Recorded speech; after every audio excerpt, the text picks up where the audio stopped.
In an increasingly complex and interconnected world, leaders are expected to make decisions that impact millions of lives. Beyond intelligence and strategic thinking, effective leadership requires emotional balance, ethical clarity, resilience, and compassion. Yoga, as a science of self-mastery and inner awareness, cultivates these essential qualities through mindfulness, discipline, and reflective practices. So the topic today explores whether yoga training can equip world leaders with the wisdom and stability needed to navigate global challenges and lead with greater responsibility, humility, and vision. So let's discuss in the panel on the topic, do world leaders need yoga training? I feel delighted to welcome and introduce our next guest, Mr. Anton Vezjak. He is the co-founder and director of Bhaktivedanta Institute Slovenia, branch of the Bhaktivedanta Institute International, the academic wing of the International Society for Krishna Consciousness ISKCON, founded by A.C. Bhaktivedanta Swami. He has received PhD from Mechanical Engineering at University of Ljubljana.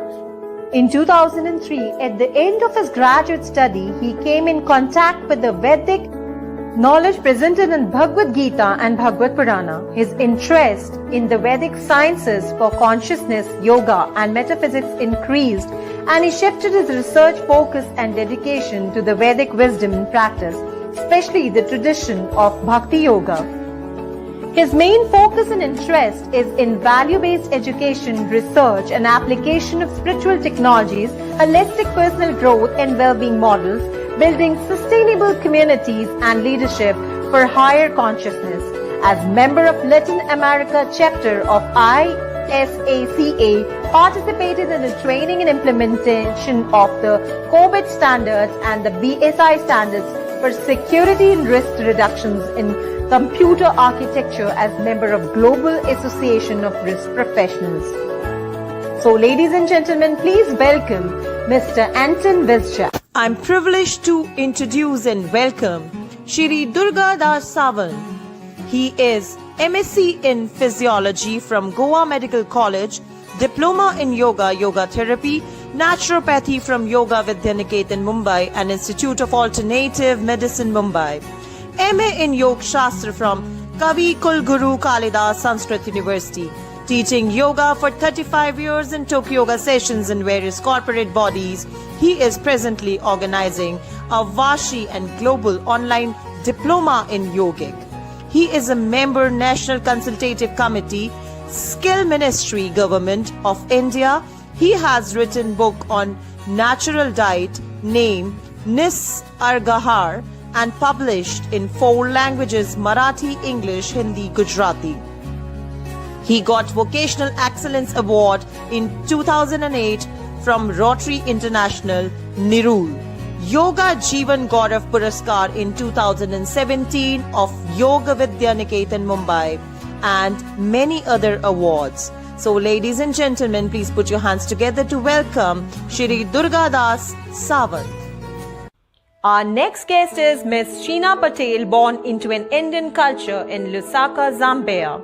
She has been educated in schools and universities across several countries. She lived with humans as well as wild animals. For the last 17 years, she is studying yoga with gurus in the East and doctors turned yogis in the field of trauma and brain CNS in the West. Yoga has created a sort of magic in her life. She lived in Cabo, Verde, where she shared the knowledge of yoga and sound from the podium of the mat with the written words to create change in most powerful place on this planet within humans. It is a great pleasure and honor to warmly welcome Dr. Eduardo Gianola, a distinguished psychologist, yoga educator, and pioneer in integrative approaches to mental and emotional well-being. With more than 25 years of clinical experience across Uruguay, Argentina, Spain, New York, France, he has dedicated his career to supporting healing and human transformation. A certified Natha Yoga teacher and sound therapist specializing in mental balls and gongs, Dr. Eduardo focuses on addiction recovery, trauma, emotional regulation, and psychosomatic health through a holistic blend of psychotherapy, yoga, pranayama, and therapeutic sound practices.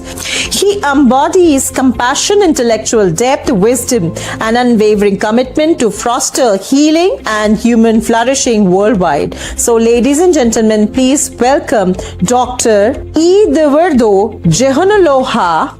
It is a profound honor and privilege to present Dr. Vikrant Singh Tomar, an internationally acclaimed scholar, visionary leader, author, management consultant, and a global ambassador of Indian knowledge system, whose life is dedicated to fostering human consciousness, holistic well-being, and global harmony. Nominated by Civil 20 under the G20 as the international coordinator of the Vasudhaiva Kutumbakam initiative, he has represented India on prestigious global platforms, including delivering an address at the United Nations headquarters, Geneva, on the International Day of Conscience. In 2023, he served as the global convener of the World's Yoga Summit, Germany, and as the international coordinator of the ICCR-nominated Global Conference on the Holistic Yoga Beyond Physiology. Having positively impacted over 3 lakh individuals across 120 countries, Dr. Tomar leads several transformative initiatives, including United Consciousness Global and working towards the world's first integrated manual of humanity, Project Self USA, promoting the scientific dimension of ancient Indian wisdom, the European Yoga Federation Italy, and on a board member and a spiritual council Africa, guiding global spiritual healing initiative. He is also the founder of Akshara Kids Academy, pioneering the integration of Indic values into early childhood education, and the founder of UMS India, a leading training and consultancy organization. With distinguished academic qualification in business management, journalism, public administration, philosophy, and yoga, and as the acclaimed author of The Rule the World as Krishna Did, he continues to inspire seekers and leaders worldwide.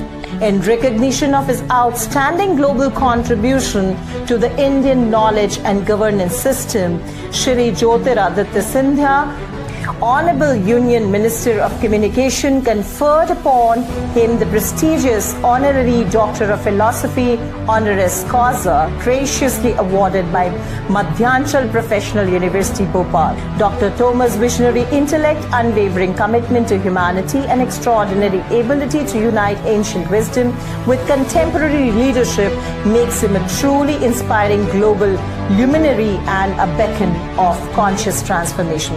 So, ladies and gentlemen, please put your hands together to welcome Dr. Vikrant Singh Tomar.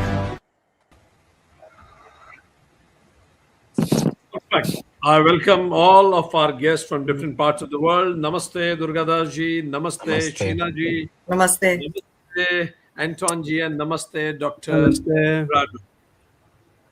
Namaste. And audience who are and will be watching us from different parts of the world, the topic of our panel discussion right now is, do world leaders need yoga training? We are going through very interesting times in our world. And we are seeing many interesting leaders too at the same time. We are also seeing many interesting conversations that we read in newspapers. We are seeing many interesting decisions taken by global leaders, and we are at times the recipient, at times at the receiver's end of it. So we thought, why not on this International Day of Yoga, talk about whether global world leaders need training. So this is the topic of our discussion today. It's very interesting topic, and even I am very much excited to know your opinion about it. So my question to all of you is, we know the kind of world we are living today. Do you think yoga teaching, what can yoga teaching contribute in these leaders who are leading in the world scenario, taking better decisions. We'll go one by one, like leadership. The essence of leadership is decision making. So I'll ask a specific question. In decision making, how yoga can contribute. We'll start with Dr. Anton. Dr. Anton, to decide is the work of leader. How yoga exposure can help them taking better decisions. Hare Krishna, welcome. Namaste. Thank you very much for this kind invitation, and very, very interesting topic and very relevant topic, as you mentioned in the introduction. Yes, decision making is one of course very essential function of the leadership, and from the yogic tradition and from the yogic scriptures, we can understand that the decision making is the function of intelligence, right? Which includes discrimination, which is viveka. And of course, how to make decisions is a science by itself, and is of course very, very related to the understanding of dharma. So meaning this is natural laws, however you explain them. And if the leaders don't know about dharma, what is dharma all about? What is the basis of decision? Usually, in the Kali Yuga, in these modern times, all decisions are probably based on egocentric, right? Self-interest, which is driven by ahankara, avidya, ignorance, and false ego, which creates anything in this world. Of course, also decision making, and especially if the leaders have responsibility in the large scales of people that influence a lot of people's life. And we can see, from the news, this part of Iron Age is really expanding, and we can see the influence. So yoga gives first one of the where intelligence is based, of course, must be based on some philosophical foundation. Theology. This means some kind of a sambandha in the yogic scriptures, right? And Bhagavad Gita is one of the widely accepted source of ontology, which describes the ontological background of our existence. That's who we are, that we all have spiritual foundation, that that in the global we are all spiritual beings, and there is no difference in quality amongst the living entities. And based on that understanding, of course, the decisions are for benefit for all living beings. It's not selfish. We are better than others. It's in that basis. So the decision must be based on truth, reality, and that really comes from reference. And in yogic tradition, this is of course Shastra, Vedic knowledge, especially Bhagavad Gita and other Puranic knowledge, which is vast knowledge, which helps leadership in all levels of existence. Thank you, Anton. Yes. Which is we can start with. So, as Antonji mentioned about decision making is the heart of leadership, and viveka is the heart of decision making. And yoga induces viveka, what is lesser behavior and what is higher behavior. Higher behavior is something which is connected to dharma. From egocentric, one has to be ecocentric, see what is needed in the ecosystem. We have Sheena ji from Cape Verde, a different part of the world. Let's know her opinion about it. Sheena ji, global leaders work under lots of pressures. So it's whatever decision they take, there are lots of pressures that they are on them. So how can yoga help them to deal with that immense pressure on them? Namaste. First of all, thank you very much for the invite. It's nice to see you again. So to simplify it, I think one of the biggest ways yoga can help world leaders is through breath. It is to rebalance the nervous system from the sympathetic into the parasympathetic system. Because I think a lot of leaders are making decisions from a reactive basis. Their breath is shallow, they're under a lot of stress, there's very little awareness.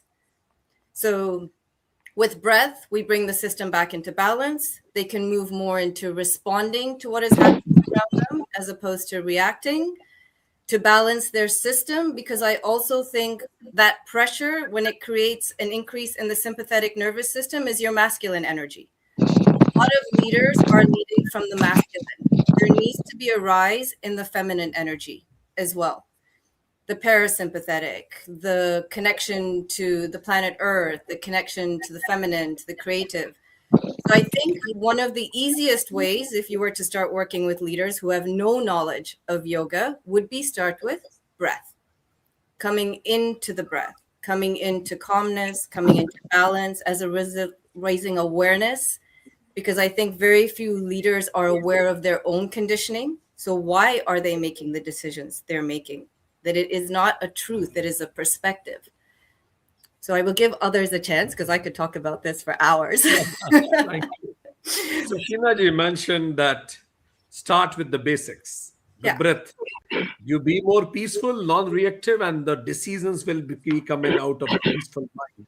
Non-reactive mind, because your decisions matter.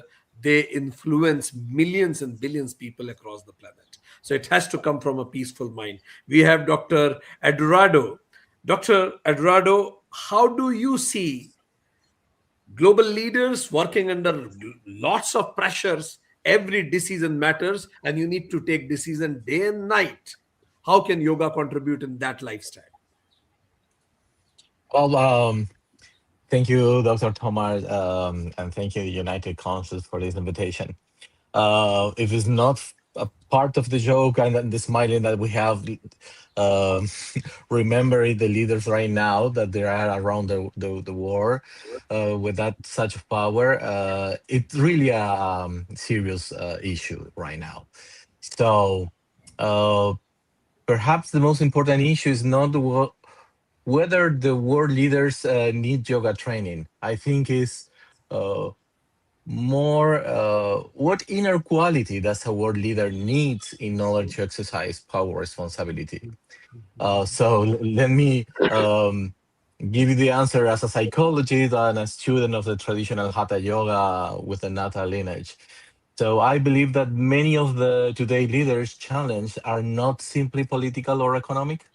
It's not information. They have many of that. They have probably excellent advisors. So the issue is deeply psychological and about the process to answer who I am. Okay. So talking about the who I am, I will say that every leader should understand what is around about the information, but the competencies, these simple competencies are indispensable: economic, political, relationship. Of course it is. Now, the story teaches that the knowledge alone does not guarantee wisdom. Okay, we know about the history about that. Some of the most dedicated leaders have some also made decisions that produce suffering, conflict, and division. We can see right now that in the world. So, as a psychology, I believe that many leadership failures do not arise from a lack of information. They arise from fear, they arise from insecurity, narcissism, impulsivity, and probably, I say probably because I want to be gentle, the desire to control. So, yoga becomes relevant because it trains the person who is making that decision. So, develop the self-awareness before the actions. It is reflection before reactions. So this is why, under all these pressures in the today wars, the leader constantly face uncertainty and polarizations. I believe yoga can strengthen four essential capacities. I will finish with this: emotional regulation, ethical discernment, psychological resilience, and responsible of use of the powers. A leader who understands the world is competent, but a leader who also understands himself or herself is far more likely to act wisely. So that's what yoga is coming for us. Thank you very much, Dr. Eduardo. Durgadas ji, we are discussing about the pressures global leaders work in, as Dr. Eduardo mentioned. Not only that, global leaders have to deal with relationships. As Dr. Eduardo said, that relationship between two nations largely depend at times relationship between the head of the states. So it's about how do they manage, not only about decision making, how do they manage interpersonal relationships with other head of the states. So what's your take on that? How can yoga contribute in interpersonal relationships between head of the states? Thank you. And namaste. Thanks, United Consciousness, more particularly Dr. Tomarji, for giving this wonderful opportunity. Thanks to my panel members also. So, yoga is not mere the technical aspects of what yoga like asana, bandha, mudra, kriya, pranayam, chant. It has got a behavioral aspect like yam, niyam, and of course, philosophy, because yoga is a part of darshan shastra as per the Indian tradition. And now, when we say I'm doing yoga, or when we say yoga world, I mean world leaders should practice yoga, or do they need yogic practices? They do not need yoga for their personal physical and mental health alone. All human beings, irrespective of this field over the globe, should practice yoga for their personal physical and mental health. But when we say mental health, it's a very, very broad terminology. And the people of a country or the bureaucrats, even though they are sincere, perhaps, it is the willpower of the political leader that makes the most decisive aspect. And so, sincerity, responsibility, trustworthiness, these are the very important ethical characters of world leaders required. Yogic practice makes the Vijnanamaya Kosha strong, the conscience, what you call Viveka Buddhi, and that the control of the mind over the tongue means what we eat, what we should not eat. Over the tongue, another meaning is what we speak. So speech spoils the entire situation, especially when we say about the treaty or peace. Some discussion is going on. How the world leader of the two leaders of the nation, what a tremendous control over speech they have is very, very important. Just by one speech or one word here and there, the whole intention of that peace talk is spoiled. And I think some of the great, I don't know exactly what is the definition of great, but strong, let us say, strong political leaders are nowadays demonstrating how we should not speak rather. And so this Thank you. so this Thank you. Yes. the relation between two head of the nation is certainly related to two relation of the two nations, and you have to be Thank very you. Thank you. practical. Thank you. Durgadas ji paid attention to how you speak defines your relationships. So, as they say that for the global leaders, words are soldiers and speeches are battalions. You may attack on another person mere by words because your words are soldiers and speeches battalions. We'll go to Dr. Anton once again. Dr. Anton, you mentioned about dharma. You mentioned about viveka. But right now, the world is egocentric, as you mentioned. Also, so me, as a head of the state, I will take care only of my nation's interest and let it harm another country. I'm not bothered. I will play at times win-lose. I must win even at the cost of others losing. I must win even at the cost of environment even. Some of the global leaders had said that environment issue does not exist at all. We are not bothered. We are okay. It's carbon footprint is not our concern, it's another country's concern. So in such countries, in such cases, when leaders play win-lose, I must win at any cost. What is the yoga's contribution can help to make them understand the importance of win-win, not win-lose? Yes, thank you for very relevant analysis situation. Yes, the topic of Dharma, as I mentioned, is very, very vastly discussed in yogic, scriptures, and is also not easy one to understand. That's why the dharmic leadership, which is discussed in the Shastra, is very glorified. In the times of Yudhishthir, which was, the time of Mahabharata, there was also lack of that. The same principle was there, egoistic and egocentric tendency in the leadership was there. So that's why there was all this Mahabharata scene about how to establish dharmic leadership Maharaj in that time. So as I mentioned, there can be unity only and win-win situation when is the same foundation, right? There must be common foundation, and that come of because we are so diverse in this world, right? Different cultures, different nations, different. So this is all diversities which we are on that level only. Is very difficult to have harmony on that. Harmony can come on a higher level. So that's why I mentioned, and where yoga comes in, yogic philosophy, which is maybe this is not practical, but without strong foundation, how we have worldview, what is our vision of the world, ourselves, other living entities, this environment, where this fits into the picture. If it is not in harmony, it will have pitfalls. It will go on the suffering of one of these, these disregarded factors. So common thing is a common understanding that we're spiritual beings, that we are all like one family. We are all the same, but we have different karmic configuration, as we say. That's why the leader who has a responsibility for which influence lives, he has to understand, has to have this higher vision. It hasn't have itself. It needs a advisor who has this vision. That's why in the glorious civilization, Aryan, that was the Brahmanas, the sages who dwell into reality. They advise the administrator leaders, not based on it was not based on profit or who is better, but what is right, what is true. And that without that, there is no way where you have common ground.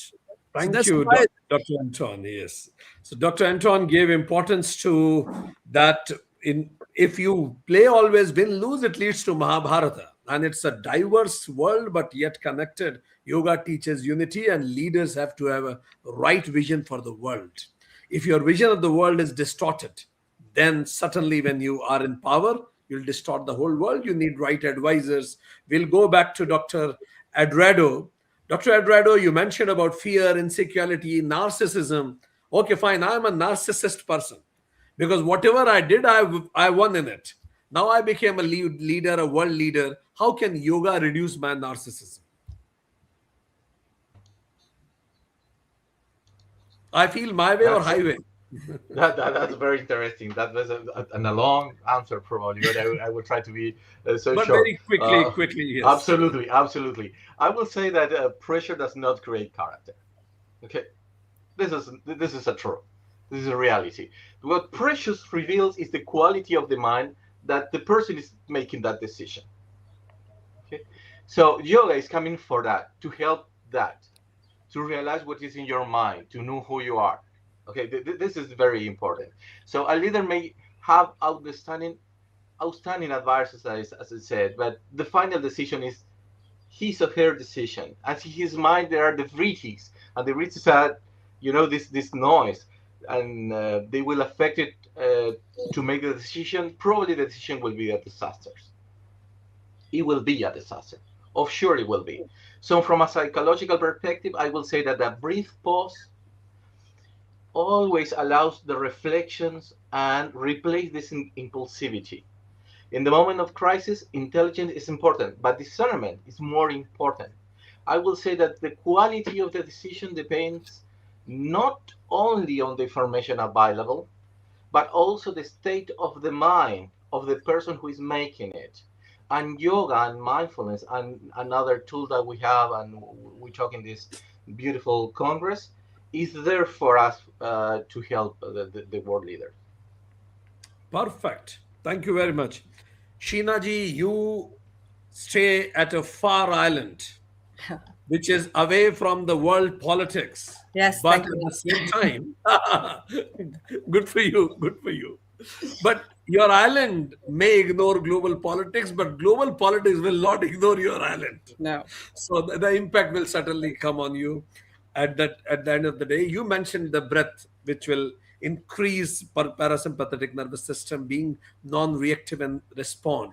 I would like to request you for some tips that you would like to inculcate in the next generation who would be leaders tomorrow from yogic perspective, so that once they gain power, those seeds of yoga can prosper in global community.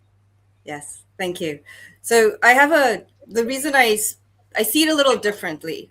All of us have been on the yogic path for a really long time, and it's a really difficult path. You have to spend a lot of time in sadhana, a lot of commitment, and most people cannot do this. I think one of the most important things that I try and plant in everybody is awareness. To be aware of the impact of your thoughts, your actions, behaviors with others, on yourself. And so I keep coming back to breath, because you can either try and control the mind to control breath, or you can control the breath to raise awareness in the mind. So if there's one thing that I would teach anybody, is to learn awareness, just to be aware of the self, your mind, your thoughts, the impact, and to understand that you are part of a larger energetic grid, that you are not in isolation. So everything you do gets put into an energetic grid, which impacts everybody and the collective consciousness, and that people feel they don't have a lot of power in this life with what's happening in the world. They feel powerless. But if people understood the power that you have with every thought, the energy you put behind that thought, and what you put into the Akash and the collective human energetic grid, you have the power to create change. So when people understand that, and they start to have awareness of their thoughts, of the impact they have on others and the power they have, then I think we can create a world. And that's, for me, that the word for yoga right now is awareness. Thank you. Thank you very much. Two important things. We are not an island, part of a continent, a common energy grid she talked about. Let's go to Durgadas ji. Durgadas ji, you mentioned about discipline of what you eat, discipline of what you speak. Now, I would like to know from you any suggestion for global leaders to establish the decision of speaking. Yeah. Once a great revolutionist from India, Veer Savarkar, stated, just now Dr. Anton was talking about dharma. So dharma is weak in the absence of weapon, but weapon is cruel in the absence of dharma. So that balance is very, very important. And this balance, samatvam yoga uchate, or we can refer so many yogic aspects that gives us this control over the self. And hence, it's very important that we should be very ethical and very responsible. We should not just go on saying that I am trustworthy, I am trustworthy. People should say, rather, people should feel, people should believe, they should get experience that you are trustworthy. So that's what is very important. Nowadays, everybody is talking about what others should do and should not do. Rather, if everybody thinks what I should do, I should not do, then it will be worth for the world peace. And we have got a responsibility about our future generation. So with our karma, our action, our thought process, what we are going to provide to our future generation, with that responsibility, we should go. And as I talked about the speech, every time it's not necessary that you should speak. Rather, without speaking, you can do a lot of good to the world, and that you should do. Thank So you. same Thank is you very much. lesson for the world leaders. Yeah. Thank you very much. Now we are entering to a rapid fire round. It is the last round. Every speaker will have only 30 seconds. So to conclude what the speaker has to say, now there may be some budding leaders who will be seeing this. They are not head of the states. They are about to gain that leadership position. One tip to start with. They are not even exposed to yoga if you think so. One quick tip in 30 seconds you would like to give to all the people who want to be in the leadership positions in time to come. From where should they begin yogic inputs? One input in 30 seconds. So we'll start whosoever is ready. Go on.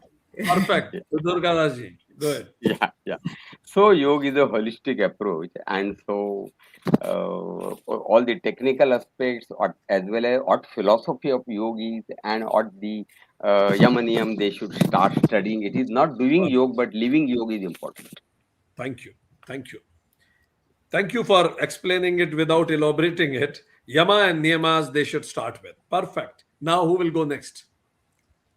Briefly. Yes, Sheena, go ahead. Yes, I would start with 5 minutes of Soham breath every single day, and just to observe and learn about their conditioned personality. Observe and? To learn what is their conditioned personality. Excellent. Thank you very much. Now who will go? Yes, doctor, go ahead.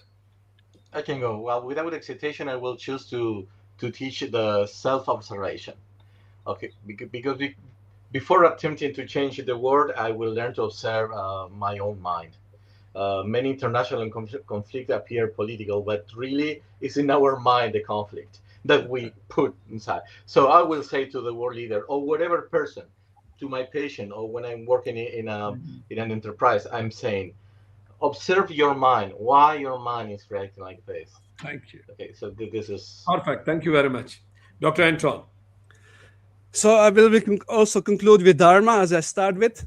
So as a Shastra says that for every age there is empowered yogic practices. And for this Kali Yuga age of iron and hypocrisy and quarrel, there is recommended Yoga Dharma process is Harinam Sankirtan Yagya. So collective chanting of the Maha Mantra Hare Krishna, Krishna Krishna, Hare Hare, Hare Rama, Rama Rama, Hare Hare, which doesn't need any understanding of any philosophy or any practice, and has results without knowing anything about yoga. So thank you very much. And that try to find the association of those people who have knowledge of yoga, and that will make life perfection and leadership will be. That's amazing. Thank you very much, honorable guests and dear friends who are watching us from different parts of the world. We had the topic, do world leaders need yoga training? We had Dr. Anton. He said, yes, leadership, the heart of leadership is decision making, and heart of decision making is viveka. So yoga introduces viveka, choosing the higher and leaving the lesser at every moment of truth. And what is higher? He said dharma is higher, and that dharma inspires us from egocentric to ecocentric, upholding dharma, what is right in a given situation, upholding satya, integrated personality, the combination of thought, speech, and action, alignment. And from where do we learn? He said Shastras. And those Shastras will teach us not to go for win-lose, but to go for win-win. Otherwise, if you go by win-lose, it will lead to Mahabharata, he said, and yoga's message is unity. So from where to begin? Know that it's a diverse but connected world. Yoga, the leaders should learn yoga, and that will broaden their worldview of unity, and they will leave the language of superlatives, greater than thou or holier than thou. And he gave an advice of having the advisor, Rajguru concept as it used to be. You should have a right advisor if you are confused. Those advisors can uphold dharma. So the summary is uphold dharma. And he said, Harinam, remember the higher. Whosoever believe you, whosoever highest you believe in, he suggested, remember Krishna, the highest reality and the truth. And this is what is the message from Dr. Anton to the world leaders. Dr. Eduardo mentioned that leaders need to have some inner qualities because information is enough.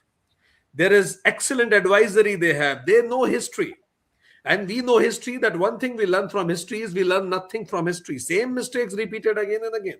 And what is to be done then? Because such background creates The leaders full of fear, insecurity, narcissism, control freak people. And that creates a problem in the world. And the solution is reflect before you react.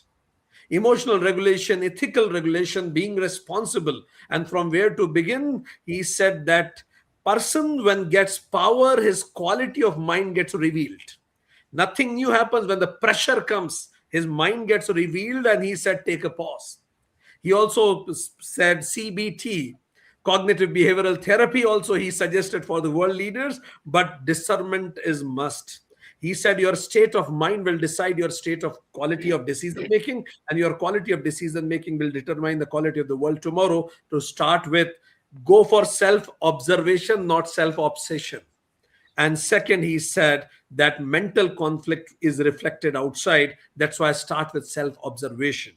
Sheena mentioned that the breath is the guide. Be the student of the breath. Be breatharians. And how? Because breath will activates parasympathetic nervous system, the feminine power. Enough of leaders who are full of masculine power. That causes wars. We need more feminine power in leaders, or feminine leaders themselves probably. Peace will come automatically. They become more non-reactive. They will respond with those feminine energy of parasympathetic nervous system. She said, start with awareness of what you say, what you do, and how you act. Because world is watching you all the times. Cameras are around you. You are teaching another generation what kind of people, what kind of world we see tomorrow. She said that we are not an island. Though she lives in an island, but she knows this. We are not an island. We are a part of the continent. She's used the word energy grid. My energy will affect you. Your will affect me. And she says, start with Soham. I am that. I am that globe. I am that reality. I am that absolute truth. Whatever I do will come back to me. I am that Soham. And she said, observe and learn about your own conditioning personality, how you started and how much conditioned the power has made you today. So why you started, how you started, what was your purpose, and look at the conditions you are in. This conditioning has to be removed, she said. Durgadas ji said that in order to improve the relationship, follow yamas and niyamas. He certainly mentioned about asteya, the niyamas of asteya, that non-stealing, niyama of aparigraha, non-greed, niyama of ahimsa, don't hurt anybody, niyama of satya, be the person of high integrity. He also mentioned that truth and sincerity and being responsible are the core values. They come from Vijnanamaya Kosha. He mentioned the Vijnanamaya Kosha, how being responsible and careful about what you eat, what you speak, these disciplines are must. And from where these disciplines comes, he says Shastra and Shastra should go together. Scriptures and weapon has to go together. Weapon without scripture is a disaster. Scripture without weapon is weak. Both has to go together. And in leader also, this balance has to be maintained. He said samatvam yoguchyate,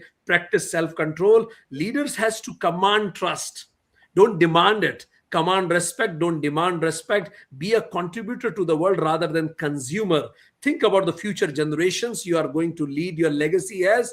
Act at times. Don't speak, act. Because as they say, preach Bible and speak nothing. And he said, start with yamas and niyamas. Lots of learning for leaders, present and future leaders. Thank you very much. Amazing guests from different parts of the world. Let's remain in touch. Pranam. Okay. Thank you, everybody. Have a nice day.